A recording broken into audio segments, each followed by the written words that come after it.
GME is currently up 11.5% at the time of recording this video. They report earnings coming tomorrow, and there's one thing most notably on investors' minds that could, quote unquote, change GameStop forever. This could potentially lead to a massive rally in GameStop shares following their earnings that will be coming out tomorrow in after hours. We have all of this and much more. I will go over these short interest numbers and all of your news you need to know for GameStop today, why the stock is up over 11%, what the option activity looks like, short interest, and much more, including retail investor and hedge fund and institutional sentiment around the stock. Hit the like button, subscribe to the channel, and let's get started. First up, I will note that there is no company-specific news today that is causing GME to rally almost 12%. This is just your typical pre-earnings run-up. Now, with GameStop, they can be larger than other companies, but you do see this with other companies as well. I will point this out first things first. This is the most notable thing that investors want to understand. They want some clarity on GameStop's plan going ahead. Take a look at this article that came out on March 21st, so just a couple of days ago. It says GameStop's GME's new investment policy silly. This Wall Street expert thinks so. According to one Wall Street bear, this is a bear's perspective, keep that in mind, allowing Ryan Cohen to invest GameStop resources in other equities is silly. So GameStop is looking to become a holdings company, kind of like a Berkshire Hathaway, if you will, on a much smaller scale, to invest in Nvidia, invest in other companies out there. And this could, let's just read this, change GameStop forever. He says GameStop's new investment policy, which grants CEO Ryan Cohen the authority to invest in other equities, has drawn criticism from Wall Street, with some experts considering it a lack of confidence in the company's core business. Get on with yourselves, okay? Yeah, of course. The brick and mortar game business is slowly dying. We can all understand that. 20 years from now, GameStop in its form now is probably not going to be around. They're going to have to make a major pivot, and this could be one of the first pivots to really change GameStop forever. I think investors, if we get the right news and information on the earnings call, are going to have to start looking at GME in a different light. Maybe the company's not destined for bankruptcy. If they can start to generate some profits, and they have been generating profits every, other quarter or so.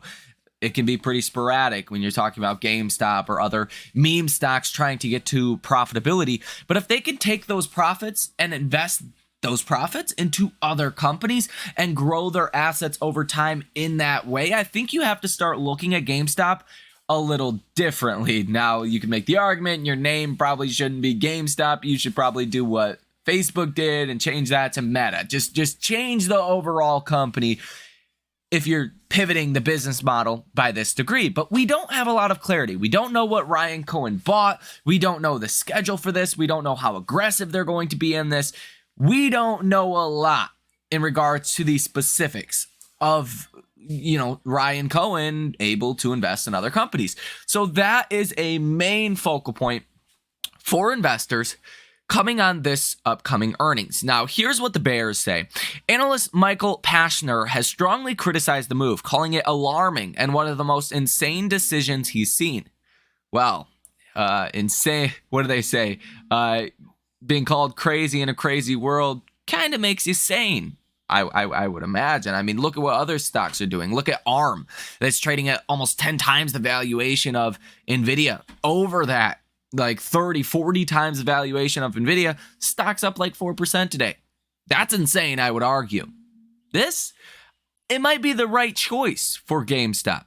It says, despite the criticism, the new investment policy could potentially pivot GameStop's growth prospects towards a more sustainable future by transforming the video game retailer into a holding company with diverse revenue streams. Who knows? Again, that depends on what they actually buy. Now, it says, in the most recent quarterly filing, GameStop disclosed that the company's board of directors had approved a new investment policy that grants its CEO and largest individual shareholder, Ryan Cohen, the authority to invest in equity securities and other financial instruments. To me, this sounds like the right choice. for GameStop. Let's just be honest. This sounds like what GameStop probably should be doing, and a lot of other companies as well. If you're kind of in a rut to get things moving a little bit, diversify your business. If you're in a dying business model, I would say this is a very smart move instead of what's GameStop really going to do at this point? Fundamentally, I mean, they're going to survive for a period of time, but inevitably that's going to wean down. And if you get started on the pivot plan now, you're going to be in a much better situation. You got to remember, when it comes to GME earnings, when it comes to stocks that are in dying business models, it's all about the prospects looking ahead. Nobody gives a rat's ass what you did last quarter or the quarter before that. They care about what the next couple of quarters are going to look like and the next couple of years. So if GME can really start to pivot the business model, again, I think it's going to be a lot harder to make the argument they're a dying business, because they become a holding company.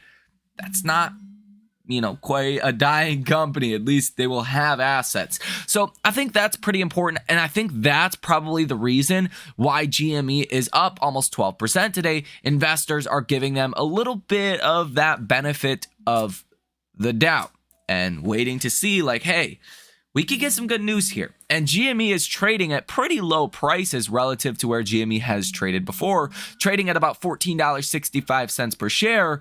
If you do believe in Ryan Cohen and GME, this is not a bad price. In my personal opinion, you're not buying this stock with a lot of fluff, okay? It's not a lot of fluff here. Maybe when GME was trading, in here, right, 30s, 40s, 50s, 60s plus, there was a little more hype and fluff associated with the stock, but not as much now. Now let's go ahead and take a look at these short interest numbers, because there is a plausible scenario where you could see a short squeeze as well following GME earnings. Couple things that are notable. The short interest has recently been rocketing higher to 23.15%. That's extremely high short interest. It could get higher, of course, but that's very high by any Wall Street metrics. You ask anyone, they're going to say 23% short interest is very high. You have $810.48 million currently in short positions. That doesn't matter as much because the stock price has been falling, so the dollar amount that's sold short also falls. Look at this. Check this out. You have days to cover that went from 9.5 roughly. This was in late February. Take a look at it now. It's vertical. In the last 3 months, up over 107%. You are now at almost 20 days to cover. That means the volume has been very, very low.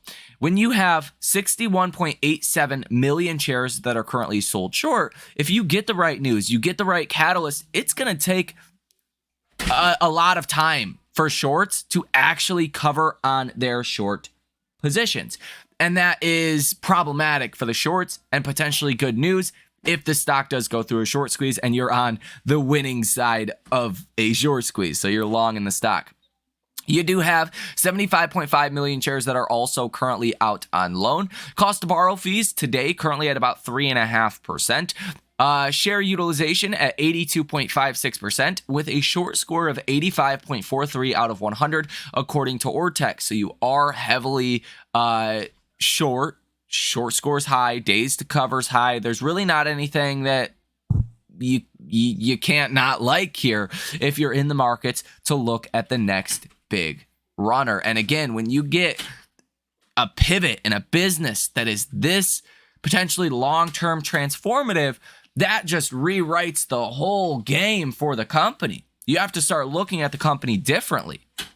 And I think that's part of why this stock is up today. Now, to the call side, you have 71% open interest expiring by this Friday. So definitely more bulls than bears. 29% open interest to the put side. Today, 65.7% open volume to the call side and 34.3% volume to the put side. Here on the day today from hedge funds and institutions, you have 7 institutional options trades. These are sweeps, these are large trades, block trades, things that get picked up by the scanner, totaling $966,000 with a positive order value of 55%. So people are very, positive, I guess, in the land of hedge funds and institutions relative to GME historically. Doesn't tend to be that positive with big money. You're pretty dang positive today. Now, GME is one of the top trending stocks over here on StockTwits, and you can see retail very bullish on the stock. Sentiment is at 78. Yesterday was at neutral. You're categorized as extremely bullish today. And yesterday, which was, again, over the weekend, you were neutral at 48. Message volume today is completely exploding as well. Extremely high at 76. Yesterday, you were at 36, so definitely high there as well. And the participation ratio is one of the highest I've seen out of any stocks on Wall Street right now at 60. So that means there's just more accounts talking about GameStop. We can take a look at NVIDIA and look at the participation ratio on NVIDIA. I have no idea what this is going to be, so I might be surprised. And that's only at 56 for the participation ratio. So there's more accounts relative to the average talking about GME. And that is fantastic, because if there's more accounts talking about GME, there's more potential buyers of GME, and there's more buying pressure that could come into the stock. You also need to remember that Jerome Powell just went full bull for the markets during the press conference and even the dot plot. It was all bullish. So there's really nothing there as well that should send your interest rate sensitive stocks down. I'm actually surprised you haven't been seeing an outperformance of interest rate sensitive stocks given how bullish Jerome Powell just got. It's kind of surprising. Now, if you take a look at GME's options chain, this thing is completely juiced as well. Implied volatility, 255% on the next week options. If you're looking at something like the $25 call, that's kind of insane. So there is high expectations. These options are not cheap. And judging off of the options chain itself, the implied volatility, you're either going to see a big move higher or a big move lower. You could take a look at what's priced into the stock, and we can do that here simply. Call it $200 to the call side, and call it about $200 to the put side. That's about $4. I mean, let's do some math. Divide $4 by the current share price, $14.78.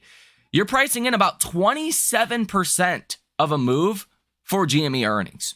So market makers are expecting 27% to the upside or to the downside. So I don't know how much of a trade there is right now with options. You probably want to make any positions free heading into the earnings, but I think actually buying the stock would be the most attractive on a risk to reward basis right now, which is a little bit different for quote unquote meme stock. Maybe some options with some stock could make a little bit of sense as well, but that is wild what the markets are pricing in. And keep that in mind, the stock reports earnings tomorrow after the bell. And maybe someone does know something. If you take a look at GME News today, Handles Investings. I don't even know what the name of that company is. I'm not even really going to try to say all of that. They invested $184,000 in GameStop. You're seeing other firms as well, other hedge funds and institutions starting to go a little bit to the long side on GME. And new filings that came out last quarter did also show that as well. So maybe someone knows something, and that's why GME is up today. Really hard to tell, and I think that is all speculation. The big level to be watching for if you are a bull in GME is that 100-day moving average at $14.66 per share. If you close above that 100-day moving average, you could potentially run, to 17 even before earnings. That's your next moving average. That is your 200-day moving average. So I think by the end of the day today, it's going to be very important to watch to see what GME does. Close above that 100-day moving average. That sets you up for about $3 to the upside, even before earnings, in my personal opinion. Now, $3 before earnings to the upside from here, that's going to be pretty extreme. It could happen, though. That's what the technicals would support. And I mean, if you close above that 100-day moving average, if earnings are good and you get above that 200-day moving average, you have not been there since back here in May of 2023. And what happened when you broke that 200-day moving average, you proceeded to rally about 16.5% after that. If that were to happen again, you broke that 200-day moving average and rallied 16.5%, that would put the stock roughly in the $20 range. So that could be possible. We'll have to wait and see how GME earnings are. Overall, RSI at 54.83, so you're definitely not overbought as far as the RSI is concerned. And we'll take a look at my other favorite indicator, the MACD. The MACD is still bearish, starting to try and go positive today, so we'll see what happens by the end of the day. Nonetheless, hit the like button and subscribe to the channel. Let me know what you think about this information down below in the comment section. Thank you for watching. Enjoy the rest of your day, and I will see you in the next one.